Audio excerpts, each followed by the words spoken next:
ایک اقلیت انسانوں کی ایسی ہوتی ہے جن کے لیے میں دو لفظ اب استعمال کر رہا ہوں، ذہین اور حساس۔ ذہین اور حساس لوگوں میں قبض اور بسط کی کیفیت، یہ مختلف سائیکلز ہیں جو آتی رہتی ہیں۔ کبھی طبیعت میں پشمردگی ہے، دل بجھا ہوا سا ہے، کچھ نا امیدی سی ہے، خود اپنے اوپر اعتماد کی کمی محسوس ہو رہی ہے، مجھ میں صلاحیت نہیں ہے، میں کچھ نہیں کر سکتا، اب تک جو کچھ کیا اس کا بھی ہے، امنگ بھی ہے، امید بھی ہے، روشن پہلو نظر آ رہے ہیں۔ قبض کی کیفیت میں تاریک پہلو نظر آتے ہیں، مایوسی کے پہلو نظر آتے ہیں، پیسیمزم کی کیفیت، اور یہ جو بسط کی کیفیت ہے اس میں روشن پہلو۔ دیکھو یہ بھی تو ہے نا، آخر یہ بھی تو ہوا ہے اور بھی ہو سکتا ہے، آخر اب تک میں نے یہ کام بھی تو کر لیا، آگے بھی مشکل آسان ہو سکتی ہے۔ یہ دو کیفیات ہیں قبض اور بسط کی، جن کو کہ صوفیاء کرام نے یہ اصطلاحات، یہ عنوان دیے، قبض اور بسط۔ جتنی انسان کے اندر حساسیت کی کیفیت زیادہ ہوگی، ذہانت زیادہ ہوگی، اتنا ہی یہ جو ویوز ہیں اس کی ایمپلیٹیوڈ زیادہ ہوتی ہے۔ کم ذہین انسان ہے، کم حساس ہے، آئیں گے تو صحیح ہے، لیکن یہ کہ وہ ویو جو ہے اس کا ایمپلیٹیوڈ جو ہے اس کے اندر اوپر اور نیچے کی کیفیت زیادہ نہیں ہوگی۔ لیکن جتنا یہ معاملہ بڑھتا ہے، یہ جو ویو ہے اس کی ایمپلیٹیوڈ بڑھتا چلا جاتا ہے۔ لیکن نارمل انسان کا معاملہ یہ ہے کہ یہ حدود کے اندر رہے، اسی کی ایک کیفیت جو ہے ایب نارمل جب ہو جاتا ہے، یہی ہے جو جدید ہماری جو سائیکولوجیکل میڈیسن ہے اس میں اسے مینیکس ڈپریسو سائیکوسس کہا جاتا ہے۔ مایوسی ہوئی تو اتنی ہوئی کہ جیسے کمر ٹوٹ کر رہ گئی، اور اسی ڈپریشن میں ہوتی ہیں خودکشیاں، خودکشی کر جاتا ہے ڈپریشن۔ کچھ روشن پہلو نظر ہی نہیں آ رہا، کوئی امید کا پہلو نظر ہی نہیں آ رہا، کوئی صورت نظر نہیں آتی، کوئی امید بر نہیں آتی، کس طرف جاؤں، کدھر دیکھوں، کسے آواز دوں، اے ہجوم نامرادی دل بہت گھبرائے ہے۔ اور جب آدمی محسوس کرتا I can't face these realities، یہ commits suicide۔ یہ اور جب کیفیت ہوتی ہے انشراح کی تو آدمی خوب بھاگ رہا ہے، دوڑ رہا ہے، امنگ ہے، محنت ہے، دوڑ رہا ہے، امیدیں ہیں، اب ہر چیز کا روشن پہلو نظر آ رہا ہے۔ عجیب ہے یہ۔ اصل میں مجھے کچھ تجربہ بھی ہوا ہے، ہمارے خاندان میں بھی یہ مرض موجود رہا۔ میرے والد مرحوم کافی طویل عرصے اس مینیک ڈپریسو سائیکوسس کے مریض رہے۔ کچھ ہوتا ہے یہ معاملہ، ویسے بھی شاید ہمارا خاندان جو ہے اس کیٹیگری میں آتا ہے جس میں ذہانت نسبتاً کچھ زیادہ ہے، حساسیت بھی نسبتاً کچھ زیادہ ہے۔ یہ دوسری بات ہے کہ کوئی شخص جو ہے یہ فلسفے کے طور پر اختیار کر لے کہ اپنے آپ کو ڈھیٹ بنا لینا ہے، یہ فلسفہ بھی بن سکتا ہے، لیکن یہ ہے کہ اگر آدمی چھوڑ دے اپنی طبیعت کو تو یہ دونوں کیفیات آتی ہیں۔ انہی کیفیات میں اگر یہ جو اپورڈ اینڈ ڈاؤنورڈ موومنٹ ہے یہ ایک حد سے نکل جائے تو یہ بیماری ہے مینیک سائیکوسس، مینیک ڈپریسو سائیکوسس۔ اس میں جب آدمی ہوتا ہے وہ اپر کیفیت میں تو اس کے اندر بڑی عظیمت ہے، روشنی ہے، امید ہے، لوگوں سے گفتگو کر رہا ہے، ہنس بول رہا ہے، خوب جو ہے محفل کے اندر، اب وہ محفل میں اسے دلچسپی محسوس ہو رہی ہے اور اسے ہر چیز کا روشن پہلو نظر آ رہا ہے، خود اپنے وجود کا بھی روشن پہلو، دوسروں کے وجود کا بھی، دوسروں کی بات میں سے بھی وہ اچھا پہلو تلاش کریں گے، وہ برا پہلو تلاش نہیں کریں گے۔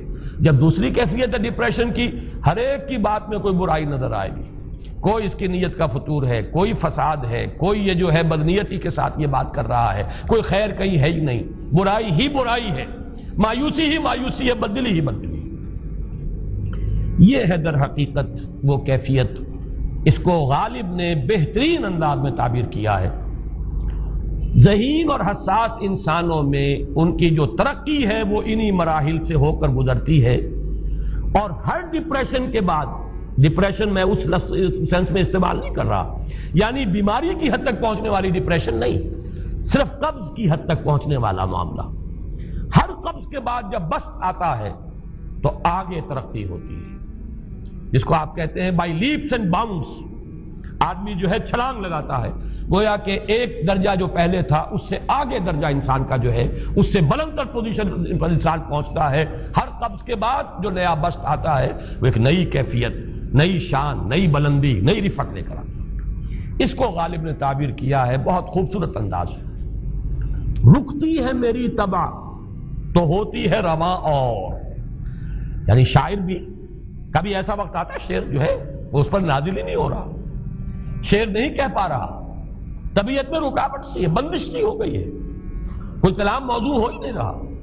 لیکن پھر جب یہ کیفیت جو ہے بدلتی ہے اور جب پھر بست کی کیفیت آتی ہے، رکتی ہے میری طبع تو ہوتی ہے رواں اور، پھر اس کے اندر ایک جولانی نئی ایک کیفیت جو ہے انشراح کی، وہ ایک بالکل نئی کیفیت، نئی شان کے ساتھ. یہ ہے وہ معاملہ جو ان آیات مبارکہ کے پس منظر میں ہے. اسی لیے اب میں آپ کو اس کا حوالہ دے رہا ہوں. تفسیر مظہری میں قاضی ثناء اللہ پانی پتی رحمت اللہ علیہ نے بہت عمدہ بات فرمائی ہے کہ حالت قبض اگر کسی شخص پر طاری ہو تو اس حال میں اکسیر کا درجہ رکھتی ہے یہ سورہ مبارکہ، اس لیے کہ یہ نازل ہوئی ہے محمد الرسول اللہ صلی اللہ علیہ وسلم پر اسی حالت قبض میں. وَالضُّحَىٰ وَاللَّيْلِ إِذَا سَجَىٰ مَا وَدَّعَكَ رَبُّكَ وَمَا قَلَىٰ وَلَلْآخِرَةُ خَيْرٌ لَّكَ مِنَ الْأُولَىٰ وَلَسَوْفَ يُعْطِيكَ رَبُّكَ فَتَرْضَىٰ أَلَمْ يَجِدْكَ يَتِيمًا فَآوَىٰ وَوَجَدَكَ ضَالًّا فَهَدَىٰ وَوَجَدَكَ عَائِلًا فَأَغْنَىٰ. یہ تمام آیات اب معلوم ہوگا کہ جیسے موتی پروئے ہوئے. ایک لفظ قبض، اب اس میں جو بھی واقعاتی اور جو میں نے آپ کو روایاتی جو بھی پس منظر بیان کیا وہ بھی فٹ بیٹھ رہا ہے. وہ خودکشی کا معاملہ بھی آ گیا، اس میں فٹ بیٹھ رہا ہے کہ بخاری شریف میں روایت موجود ہے کہ حضور فرماتے ہیں کہ میری طبیعت پر اس درجے اضطراب تھا، اتنی کیفیت جو ہے میری تشویش کی تھی کہ میرے دل میں بار بار خیال آتا تھا کہ پہاڑ پر چڑھ کر اپنے آپ کو نیچے گرا دوں. یہ سارے معاملات اب آپ کو محسوس ہوگا جیسے تمام کڑیاں جو ہے وہ جڑ گئی، جیسے رات کو اب آپ اٹھ نہیں پا رہے، اضمحلال ہے، اعصابی جو ہے اعصاب اس درجے متاثر ہو چکے ہیں. صرف یہ ایک احساسات کی کیفیت نہیں ہے، آپ کی قوت فعلی جو ہے، قوت عملی، وہ بھی اس درجے متاثر ہو چکی ہے کہ کئی راتیں گزر گئی اور آپ رات کو نہیں اٹھ سکے، جس پر کہ ام جمیل کو یہ کہنے کا موقع مل گیا کہ معلوم ہوتا ہے محمد تمہارا شیطان تمہیں چھوڑ گیا. اب یہ جملہ اپنی جگہ پر اس کی کاٹ ہے یقیناً، اس سے یضیق صدروں کا بما یقولون، لیکن وہ کیفیت جس کی وجہ سے یہ جملہ آیا ہے اس پر نگاہ دوڑائیے، اس پر نگاہ کو مرکوز کریں گے تو معلوم ہوگا ایک لفظ قبض، یہ قبض کی ایک کیفیت تھی. اس قبضی کی کیفیت کا ایک مظہر یہ ہے کیونکہ یہ بھی تو در حقیقت قلب مبارک جو ہے محمد الرسول اللہ صلی اللہ علیہ وسلم کا، اسی پر تو وحی کا نزول ہوتا تھا. یہ بھی وہی داخلی احساسات و کیفیات کا معاملہ ہے، یہی بھی در حقیقت یہ واردات قلبیہ ہی کا سارا معاملہ ہے.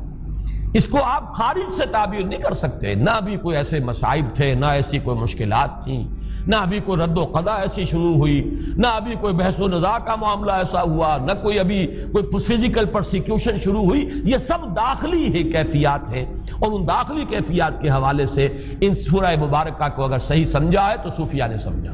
وہ جو اقبال کا شعر ہے کہ کچھ جو سمجھا میرے شکوے کو تو رضواں سمجھا، مجھ کو جنت سے نکالا ہوا انسان سمجھا. اور کون سمجھے گا؟ وہ تو سمجھے گا کہ دکھے ہوئے وہ دل کی صدا ہے، وہ کیا ہے جو اقبال کی وہ ایک نظم ہے پرندے کی فریاد، گانا اسے سمجھ کر خوش ہونا سننے والے.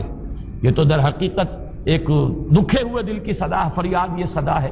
تو یہ کیفیت جو ہے رضوان سمجھ سکا ہے جو کہ داروغہ جنت ہے، اس نے سمجھا یہ وہی آدم جو نکالا گیا تھا یہاں سے، یہ اس کی فریاد ہے. کچھ جو سمجھا میرے شکوے کو تو رضواں سمجھا، مجھ کو جنت سے نکالا ہوا انسان سمجھا. تو واقعہ یہ ہے کہ اس سورہ مبارکہ کا صحیح فہم اگر حاصل ہوا ہے وہ امام راضی کو حاصل ہو ہی نہیں سکتا. وہ عقل اور منطق کی گتھیاں سلجھانے والے آدمی ہیں، اپنی جگہ ان کی کنٹریبیوشن بہت. یہ لغت اور ادب کا کوئی خاص مسئلہ اس میں ہے ہی نہیں کہ زمخشری اس میں کوئی جولانی دکھائیں اپنی، اس میں کوئی ایسا اشکال ہے ہی نہیں، نحوی اشکال ہی نہیں. لیکن یہ واردات قلبیہ کا معاملہ ہے، احساسات باطنی کا معاملہ ہے، یہ نفسیات انسانی کا معاملہ ہے. اور اس کو وہی سمجھ سکتے ہیں کہ جو ماہرین علم نفس ہیں، اور وہ ہیں صوفیاء کرام ہمارے ہاں، جن کا وہ ذوق ہے، باطنی کیفیات و احساسات جن کا موضوع ہے کہ یہ در حقیقت حالت قبض کی کیفیت ہے.